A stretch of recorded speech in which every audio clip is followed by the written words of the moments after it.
მეხუთე საუკუნის მეორე ნახევარში საქართველოს დედაქალაქის მცხეთიდან თბილისში გადმოტანა გადაწყვიტა წმინდა ვახტანგ გორგასალმა. მისმა ვაჟმა დაჩიმ მეექვსე საუკუნის დასაწყისში სისრულეში მოიყვანა მამის განზრახვა.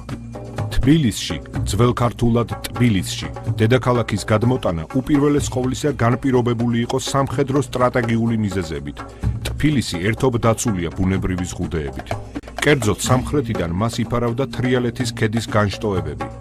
დასავლეთით თბილისს იცავდა სოლოლაკის ხევი. მარცხენა მხრიდან თბილისს მტკიცე ზღუდად ერტყა მდინარე მტკვარი. ჯერ კიდევ მეოთხე საუკუნეში აშენდა ეგრეთ წოდებული კალა, იგივე ნარიყალა, შურის ციხე, ხოლო მეექვსე საუკუნის დასაწყისისთვის ჩამოყალიბდა თბილისის ციხესიმაგრეთა ერთიანი სისტემა.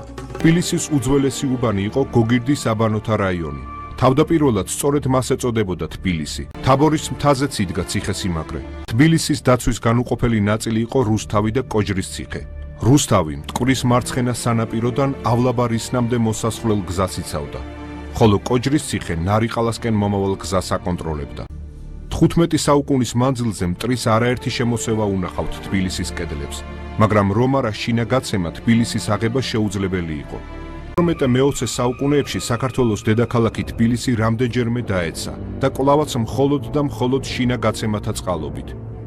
ეს იყო 1226 წელს ჯალალედინის შემოსევისას, 1387 წელს თემურლენგის, 1444 წელს ჯაჰან-შაჰის, 1614 წელს შაჰაბაზის, 1623 წელს ოსმალთა და 1795 წელს აღა მაჰმად-ხანის შემოსევებისას. თბილისის აღება მხოლოდ ნარიყალას მიმართულებიდან ხდებოდა. ნარიყალას კარი გაუღეს ჯალალედინს, ნარიყალადან შემოიჭრა თემურლენგი. მხოლოდ მას შემდეგ გახდა იძულებული თბილისი დაეტოვებინა ერეკლეს, რაც უპატრონოდ დააგდეს მოღალატე ქართველებმა ნარიყალა.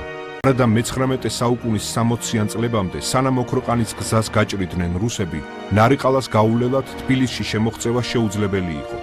პარადოქსია, მაგრამ დღეს თაბორის, ავლაბრის და ისნის ციხეები აღარ არსებობს.